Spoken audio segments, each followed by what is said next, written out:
The sirens screamed through the metal halls of station. Red lights flashed on every wall. People ran in every direction, pushing and shouting, trying to reach the escape ships before it was too late. Lieutenant stood still in the middle of the chaos. She watched through the large window as the alien ships came closer. They were white like bones, moving together like a school of fish, beautiful and terrible at the same time. They had come. Everyone in human space knew about They had destroyed 17 colonies in just 3 weeks. They did not talk. They did not make deals. They simply killed everyone and moved to the next world. No one knew why they hated humans so much. No one had ever survived long enough to ask. All soldiers go to Base 7. The commander's voice came through the speakers. It was shaking. We cannot fight them. Full retreat. I repeat, full retreat. Did not move. She kept watching the window. The first ship broke through the station's outer wall. Metal screamed as it tore apart. Air rushed out into space, and emergency doors slammed shut to stop the leak. Then the aliens came through. They were tall, very tall, almost 7 feet with skin that looked like stone. They had 4 eyes, 2 on each side of their long heads. Their mouths were full of sharp teeth, and their hands had claws that could cut through steel. They wore armor that grew from their own bodies, making them look like monsters from old nightmares. Human soldiers fired their weapons. The plasma shots hit the aliens and did nothing. They walked through the fire like it was rain. Then they started killing. Watched a soldier grab a young man by the throat and lift him off the ground. The alien squeezed, and the man stopped moving. They dropped him like garbage and kept walking. Lieutenant, someone grabbed her arm. It was Sergeant, her squad leader. His face was white with fear. We have to go. The last transport leaves in 4 minutes. How many people are still trapped below? Asked. Her voice was calm and quiet. What? I don't know. Maybe 300, but we cannot save them. We have to run. 300 people, said the words slowly, like she was tasting them. 300 people who will die screaming while we fly away. His grip on her arm became, there is nothing we can do. Those things cannot be killed. Finally looked at him. Her eyes were dark and steady. There was no fear in them. There was something else, something that made step back. Go to the transport, she said. Tell command what happened here. Tell them they enjoy killing us. Tell them they laugh while they do it. What are you going to do? Reached behind her back and pulled out a large rifle. It was not a normal weapon. It was bigger, stranger, covered with wires and glowing parts. Had never seen anything like it. I stole this from the research lab 6 months ago, said. They said it was too dangerous to use. The power could kill the person holding it. She smiled, but it was a sad smile. I fixed that problem. You cannot fight them alone. You will die. Yes, nodded. But I will buy you time. I will buy those 300 people time. Maybe some of them will find another way out. Maybe some of them will live because I gave them 5 more minutes. She started walking toward the breach where they were pouring in. Her boots made steady sounds on the metal floor. Click, click, click. Wanted to stop her. He wanted to grab her and drag her to the transport, but his legs would not move. He could only watch as she walked toward death. They noticed her. Of course they did. She was the only human walking toward them instead of running away. Their commander stepped forward. It was bigger than the others with golden marks on its armor. One stays, the commander said through a machine on its chest that translated its words. The voice sounded like metal scraping against metal. One small thing wants to fight. Stopped, she was 20 steps away from the alien line. Behind her, she could hear the transport engine starting. Good, had listened. You killed 40,000 humans in 3 weeks, she said. Her voice was loud and clear. Men, women, children, you burned them alive. You made games of their deaths. The commander made a sound that might have been a laugh. Your kind is weak. You live only because we allow it. Soon, we will allow it no longer. Raised her strange rifle. It started to hum. The sound grew louder and louder until it filled the whole room. "I am going to teach you something about humans," she said. "Something you should have learned before you started this war." The commander tilted its head. "And what is that small thing?" Pulled the trigger. The light that came from the rifle was brighter than the sun. It hit the commander in the chest and went straight through. The alien's body turned to ash in less than a second. The soldiers behind it screamed as the beam cut through them too. When the light faded, 7 were dead. Smiled. Her arm was shaking from the power of the weapon, but she did not care. "We do not need your permission to exist," she said, "and we do not know how to give up." She fired again. The rifle should have killed. The scientists who built it had said so many times. The energy that flowed through it was too strong for any human body. It would cook a person from the inside out. But had spent 6 months changing it. She had connected wires to her own nervous system. She had made her body part of the weapon. The power still hurt her, like fire running through her blood, but it did not kill her. She fired again and again. Each shot turned soldiers into dust and smoke. They tried to shoot back, but she was already moving. She ran between cargo containers, jumped over dead bodies, rolled under their fire. She was not faster than them. She was not stronger, but she knew something they did not know. She knew she was going to die today, and that made her free. When you accept death, fear goes away. When fear goes away, you can do things that seem impossible. Moved like water, like wind, like something that could not be caught or stopped. They had conquered 100 worlds. They had killed millions of beings from dozens of species. Every single one of those species had tried to fight back at first, but they always won. Always. They did not know what it meant to lose. Until now. Fired the rifle until it started to smoke. She threw it away and pulled 2 pistols from her belt. These were normal weapons, but she had modified them too. She had made the shots faster, stronger. Not strong enough to break armor, but strong enough to hit the soft places between the plates. She shot one alien in the neck, another in the joint where its arm met its shoulder, a third one in the eye. They fell screaming, clawing at their wounds. The other stopped moving forward. They looked at each other, and something passed between them, something they had never felt before. Fear. Saw it in the way they held their weapons. She saw it in the way they stepped backward instead of forward. She saw it in the way their 4 eyes kept moving, trying to track her, failing. "Run," she said. Her voice was quiet now, almost gentle. "Go back to your ships. Tell your leaders what happened here. Tell them that one human woman killed 80 of your soldiers. Tell them that we are not prey." The commander's second, a smaller alien with silver marks on its armor, made the decision. It turned and started walking back toward the breach in the wall. The others followed. "Let them go." Her left arm was not working anymore. The rifle had burned the muscles inside it. Blood ran from her nose and ears. Her legs were shaking so badly that she had to lean against a wall to stay standing. But she was alive, and the transport ships were gone, safely in space, carrying 300 people who would have died without those extra minutes. She slid down the wall and sat on the cold floor. Around her, the bodies of dead lay like fallen trees after a storm.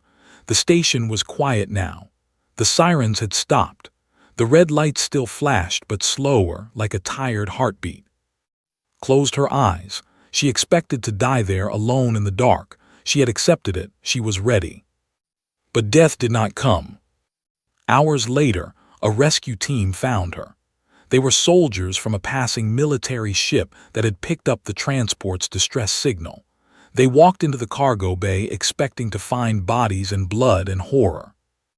They found instead, sitting against the wall, surrounded by the corpses of her enemies. "How many?" the rescue team leader asked. He was a big man named Sergeant with a scar on his face and 20 years of combat experience. He had seen many things in his life. He had never seen anything like this. 83 said. Her voice was just a whisper now. "I counted." Looked around the room. He counted the bodies. 83 was correct. You did this alone? Yes. How? Opened her eyes and looked at him. There was something in those eyes that made uncomfortable, not madness, not anger, something deeper, something that looked like the center of a dying star. They killed everyone I loved, she said simply. My parents, my sister, my friends, everyone on my home colony. I watched it happen on a video screen. I watched them burn. She tried to stand. Her legs failed and caught her. So I decided something, she continued. I decided that I would make them pay.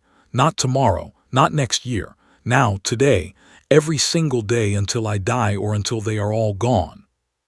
Carried her to the rescue ship. The medics worked on her for hours, fixing her arm, stopping the internal bleeding, putting her broken body back together. 3 days later, the story reached every human colony in known space. A woman named had killed 83 soldiers by herself. She had made them retreat. She had made them afraid. People started calling her, which meant the one who walks alone. They came back to station a week later with more ships and more soldiers. They found it empty. All the humans were gone.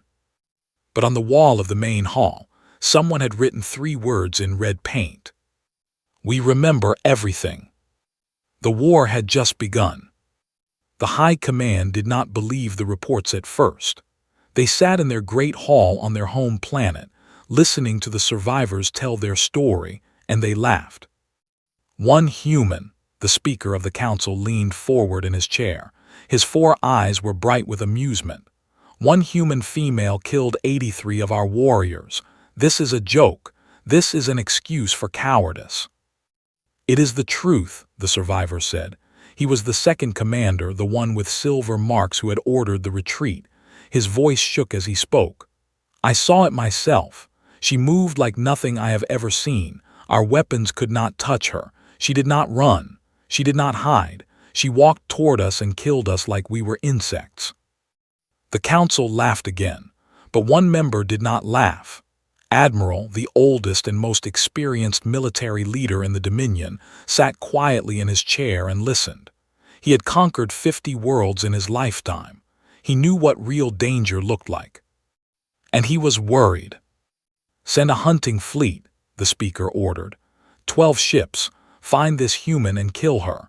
Bring her body back so we can show everyone what happens to those who resist the Dominion. The fleet left the next morning. 12 warships, each carrying 1,000 soldiers, more than enough to crush any human resistance. 2 weeks later, only 8 ships came back. Had found them first. She had been hiding in an asteroid field, waiting in a small ship she had stolen from a supply station. When the hunting fleet passed by, she attacked. She did not try to fight all 12 ships. That would have been impossible. Instead, she used tricks and traps. She made the ships chase her into the asteroid field. She led them into areas where the rocks were thick and movement was dangerous. Then she fired missiles at the asteroids themselves, breaking them apart, sending thousands of deadly pieces flying at the ships. 4 ships were destroyed before they understood what was happening. The others retreated. Send a message to every frequency she could find. This is Lieutenant of the Human Confederation. You took something from us. I am taking it back. After that, she became a ghost. She appeared without warning, struck without mercy, and vanished before anyone could respond. She attacked supply lines, stealing food and weapons meant for armies. She raided prison camps, freeing humans who had been captured and forced to work as slaves. She killed military governors in their own offices, leaving their bodies for their soldiers to find. They did not understand. They had never faced an enemy like this. Their previous wars had been simple.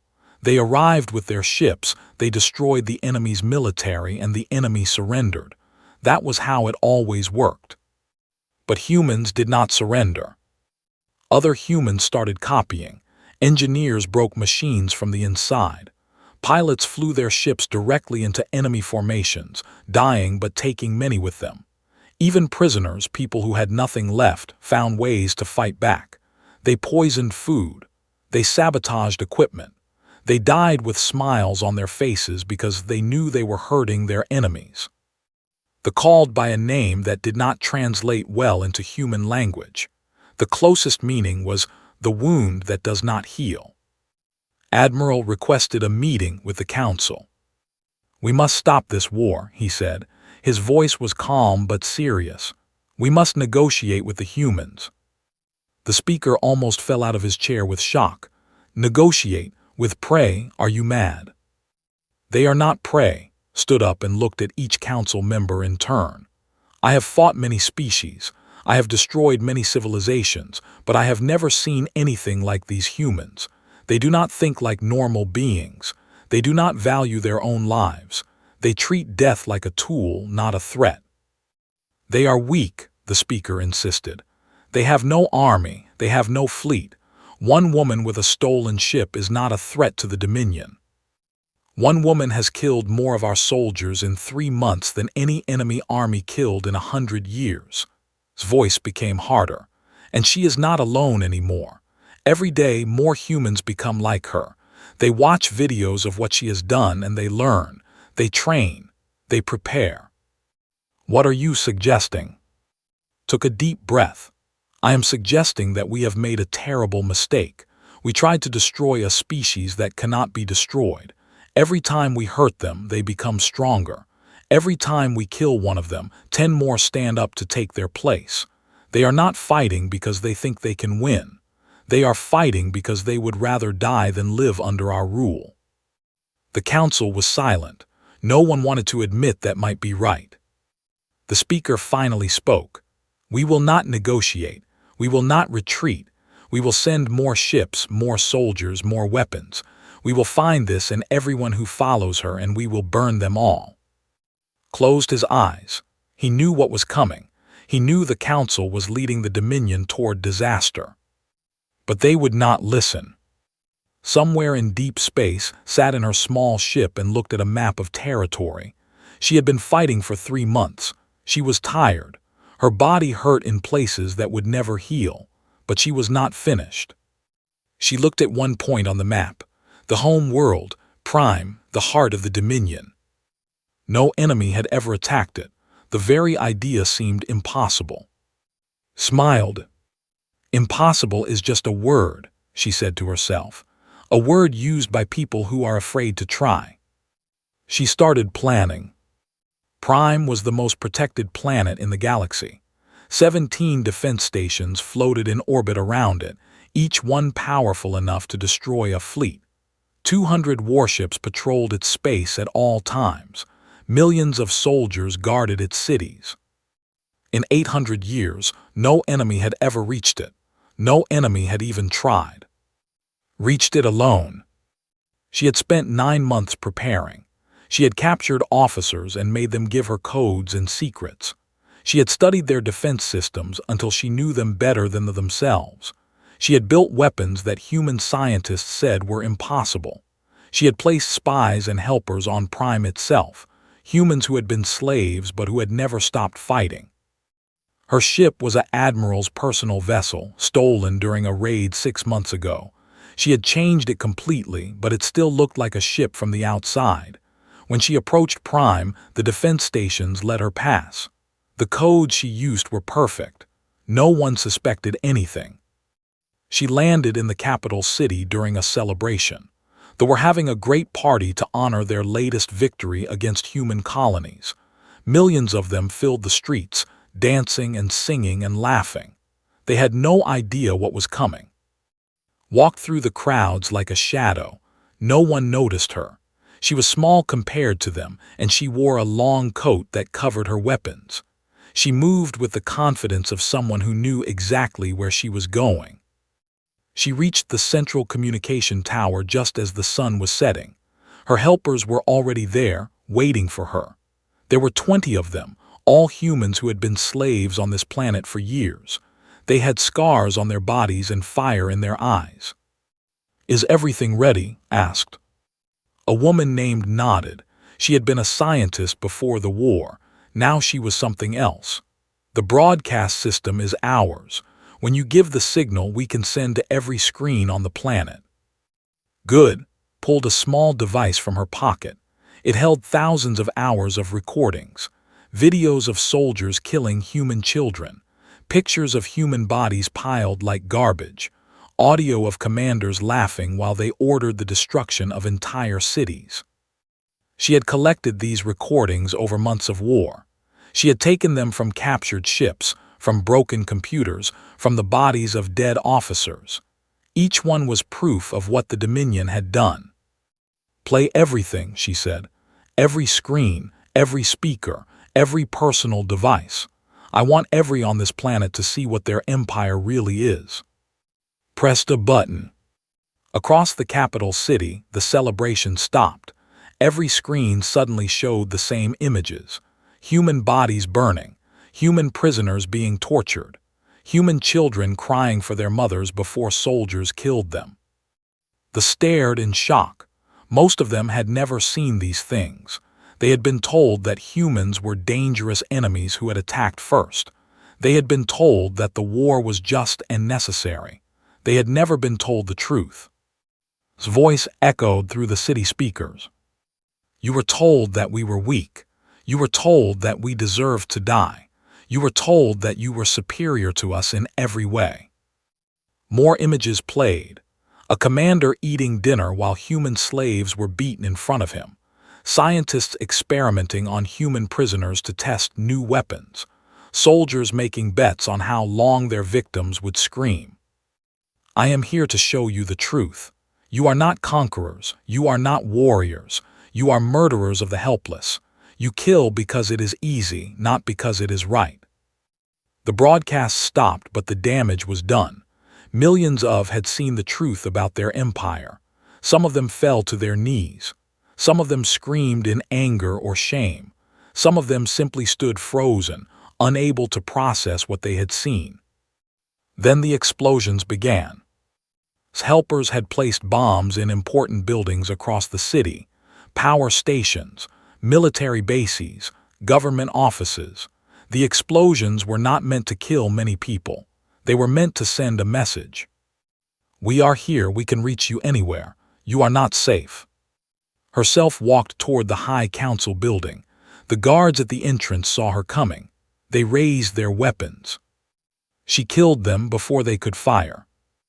More guards came. She killed them too. She moved through the building like a storm, leaving bodies behind her. Her weapons never stopped firing. Her face never showed fear or doubt. She reached the council chamber and kicked the doors open. 15 of the most powerful in the galaxy sat at a long table. They were the ones who had ordered the war against humanity.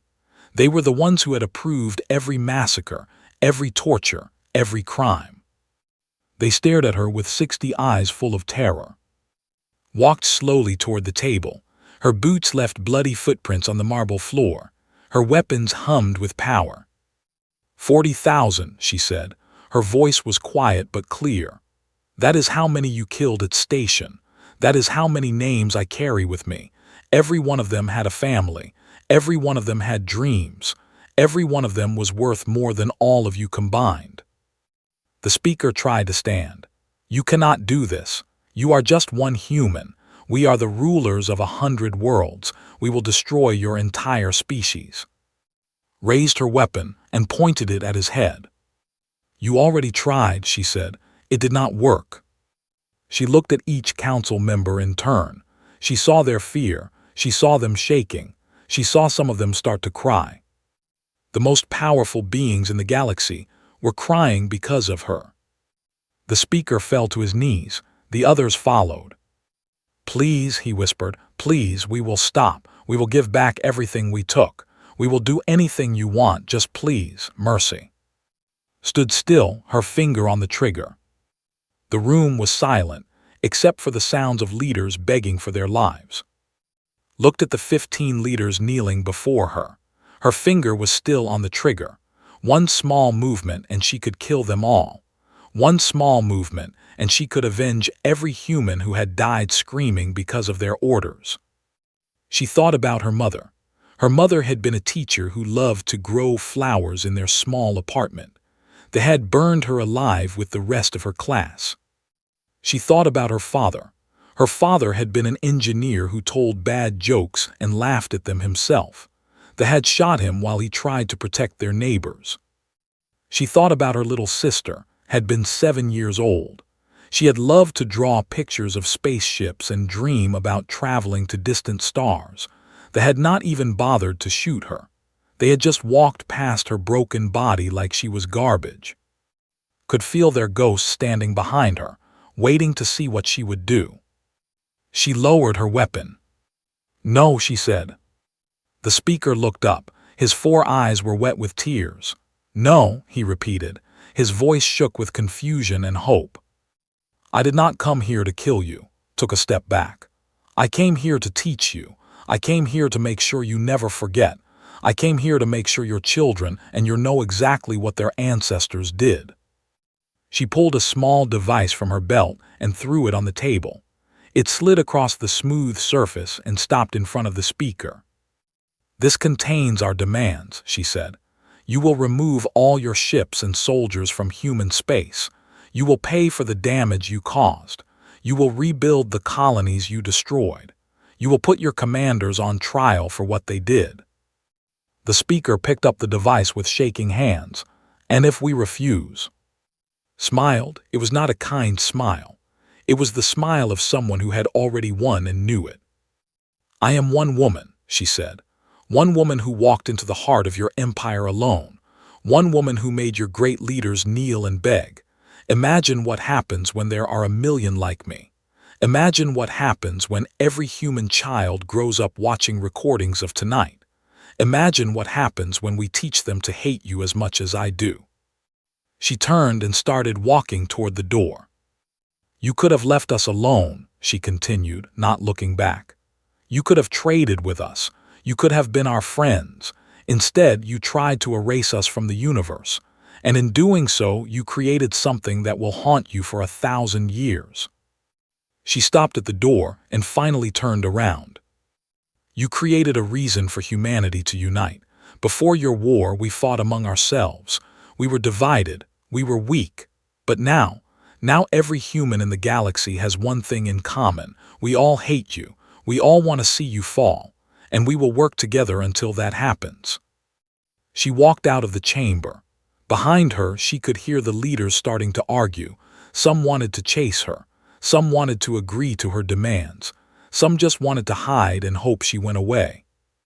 It did not matter what they decided. The damage was done. Walked through the burning city. Civilians ran past her trying to escape the chaos. They did not attack her. They did not even look at her. They were too afraid. She reached the spaceport and found Admiral waiting for her. He was alone, standing beside her stolen ship with his hands raised. "I am not here to fight," he said. "I am here to talk." Stopped and looked at him. She remembered reading about in captured files. He was different from the other leaders. He had opposed the war from the beginning. He had warned the council that humans were dangerous. No one had listened to him. "Will your people accept peace?" he asked. Thought about the question. It was not easy to answer. Humans had suffered so much. They had lost so many people. The anger and pain would last for generations. "Eventually," she said, "after we have rebuilt, after we have mourned, after we have become strong enough that no one will ever try this again." Nodded slowly. "And you, what will you do now?" Was quiet for a long moment. She looked up at the night sky. Somewhere out there, beyond the smoke and the fire, were the stars. The same stars she used to watch with, dreaming about adventure and discovery. "I am going to find a quiet place," she finally said. "Somewhere with sunlight and water and trees, and I am going to sit there and remember." "Remember what?" "The names." His voice became soft. 40,000 names from Station alone. Every single person who died because of your empire's greed. I carry their names with me. I will never forget them. She climbed into her ship and started the engines, stepped back and watched as the vessel rose into the air. They kept their word. They had no choice. The video of their leaders kneeling and begging spread across the galaxy. Every species that had suffered under rule saw it. Rebellions started on a dozen conquered worlds. The Dominion began to fall apart. The trials were held. Commanders who had ordered massacres were punished. Reparations were paid. Slowly, over many years, the changed. They were no longer conquerors. They were just another species trying to survive in a dangerous universe. Human children grew up hearing stories about Lieutenant. They learned that strength was not about size or weapons. Strength was about refusing to give up. Strength was about fighting even when you knew you would lose. Strength was about carrying the weight of the dead and using it to protect the living. And somewhere on a small planet at the edge of known space, an old woman with white hair and hands sat in the sunlight. She had a small garden now, with flowers like the ones her mother used to grow. She had a view of the mountains, blue and peaceful in the distance. Every morning she sat on her porch and whispered names, 40,000 names. Some days it took her hours, but she never stopped. She never skipped a single one. Because that was her promise. That was the price of her mercy. She had let the leaders live, but she would never let the dead be forgotten. The wind blew through the garden, carrying the scent of flowers and the distant sound of children laughing. Smiled and kept whispering. The names went on forever, and so did her love for the people who had worn them.